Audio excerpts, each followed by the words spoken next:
All right, hello folks. The place looks absolutely fantastic, first of all. So let's start the punch list. I'm gonna just start from the back, if you could tuck that in. We were gonna keep the matching deadbolts to here. Remember, we saved them and then put them, we gotta switch the deadbolts back the way to match. So I hope they're at my house still. I didn't touch that pile. Unfortunately, it's not going to be fun, but the flooring has just got a lot of paint on it. There's a lot of things that just have a lot of paint and caulk all over them, and I don't know why. But so this, let's go ahead and.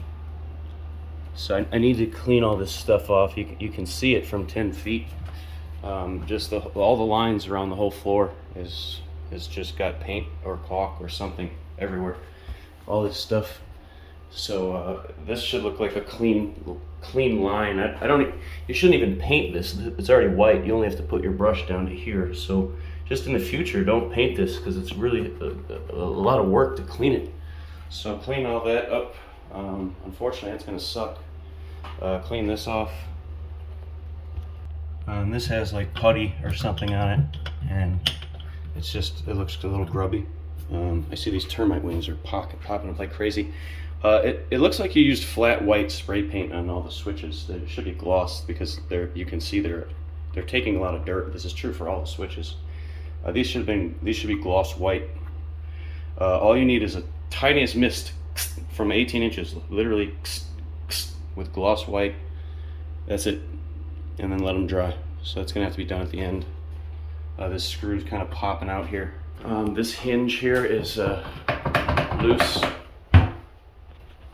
There's just paint all over everything, and like all this, there's white paint on it. So this is very dirty. Need to clean this, very dusty, and clean this, and then just wipe this thing down. It's a little grody.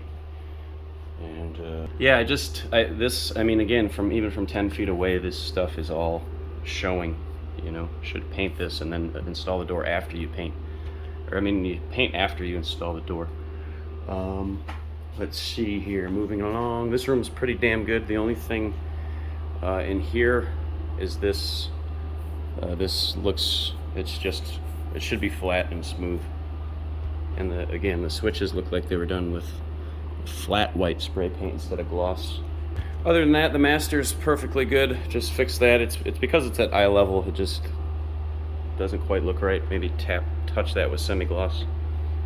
This wasn't sanded. It sticks out a little bit, so that needs to be mudded and sanded. Again, I know it's small, guys, but like it really makes a difference. I don't even know how paint got on here. You could have just tacked the cord around and just filled it. So all this stuff, it's everywhere. This stuff, that.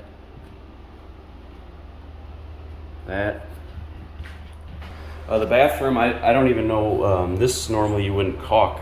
Then now we have this messy caulk to deal with. This is a massive gap. Normally you just would install the vanity without any caulk, and it'd make a perfect line. I know that you had to try to fit it in there, but it just looks, the caulk just looks bad, really bad. All this stuff. See all this? Right here too. This has just got a lot of caulk all over the place. I think we should paint this brown instead of white.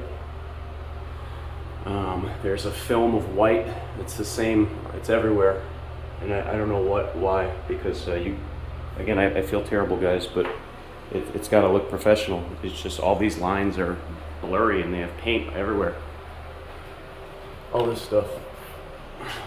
So down here too, white paint galore. Let's just dab with a Q-tip. Just dab some semi-gloss on that, please, or caulk or something. Let's do some caulk right here. Get the paint off of this, please. This is there's two different colors of paint in this room. There's semi-gloss and eggshell, I assume. So this all should be eggshell. And so there's some spots that look like they have. This has semi-gloss and eggshell on it, and then this needs to be This needs to be textured with some orange peel, which is in a can in my garage, and then there's a mud. This is pretty noticeable to me here. We're gonna have to do something about this. The tenant's gonna break that right off the first time they start staying here. So if that can be flattened and strengthened or something. We got this kind of thing going on here. All this stuff, just white paint. Grab that, please. Either clean this and make it red, or mist the whole thing with semi-gloss, or sorry, with gloss white spray paint. Again, this looks really, really good. I know it was a challenging flooring area, so thank you for that. This kitchen cabinet is still got dirt in it, and then I'd like to fill these holes so that you can't see them, these back ones. There's caulk here. So the microwave is not there's a blower in here, and you need to take the microwave down. The blower gets turned 90 degrees when you vent it. There's nothing coming out. There's a blower cage inside there that needs to be turned to. Right now it's set up to go through a pipe. It needs to be set up to go out through here, so it's not actually venting right now.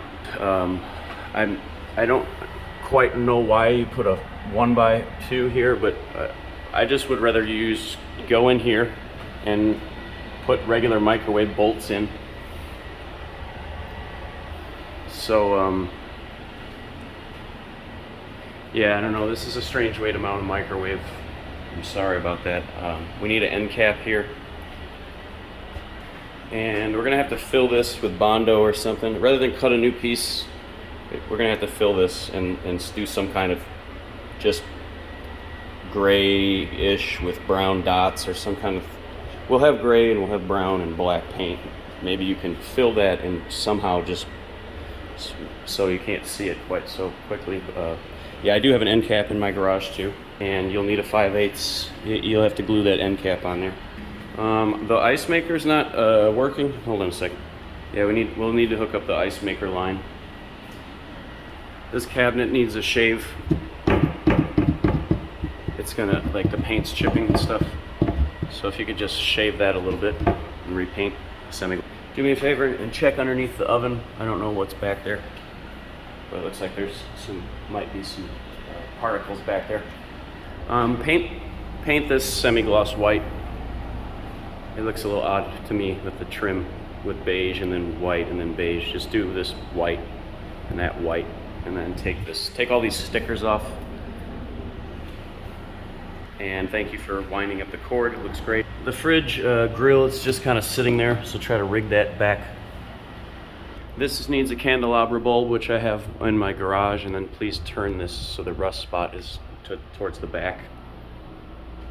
If you can get the paint off of this, at least a good majority of the paint off of that, and go ahead and bind that cord up for me with a zip tie. These switches need a respray. This room, the ceiling looks like it has different colors. Looks like there's patches of semi-gloss and eggshell. I know that this was probably that ceiling that kept bubbling. The ceiling doesn't bother me too much, but I just wanted to point that out to don't mix your paint up, but stay organized. And I know we got 10 different types of whites flying around for 2 months. Other than that, just hit this a little bit with the semi-gloss, that little brown streak. This paint, try to clean the paint off of here, and then I think let's just get new weather stripping. I'll order some new weather stripping. We'll just get white, and then that'll look a lot better. This pane of glass is looking a little sketchy here. I don't know. I guess it's not terrible. I'm just deciding. I say leave the glass alone. Also, let's go ahead and get a blind for this. I'll get a measurement for that and order that. Let's go ahead and I have 1/2-inch split escutcheons, so I'm sure you can't fit one there, but let's put one there. I do have an ice maker kit at my house, so a lot of this stuff I already have. The front is what's jumping out at me is just this foot plate here, it should be a clean line. So you can either remove the paint or add paint to make it a nice clean line. And it looks like this light in the back has fallen off a little bit. If you can straighten that bad boy up. And let's get this gutter out of here. You can just throw it under the house or take it back to my house or keep it. I just want it gone from the area. Let's cut that tree, throw those tiles away. Probably don't need to cut it, just break it down and just do something with that. Just drop it. You don't have to remove it, just like get it out of the way. And then I think I'm gonna go ahead and put some sprinklers out here and some grass so you can see what happens. I'll do that later.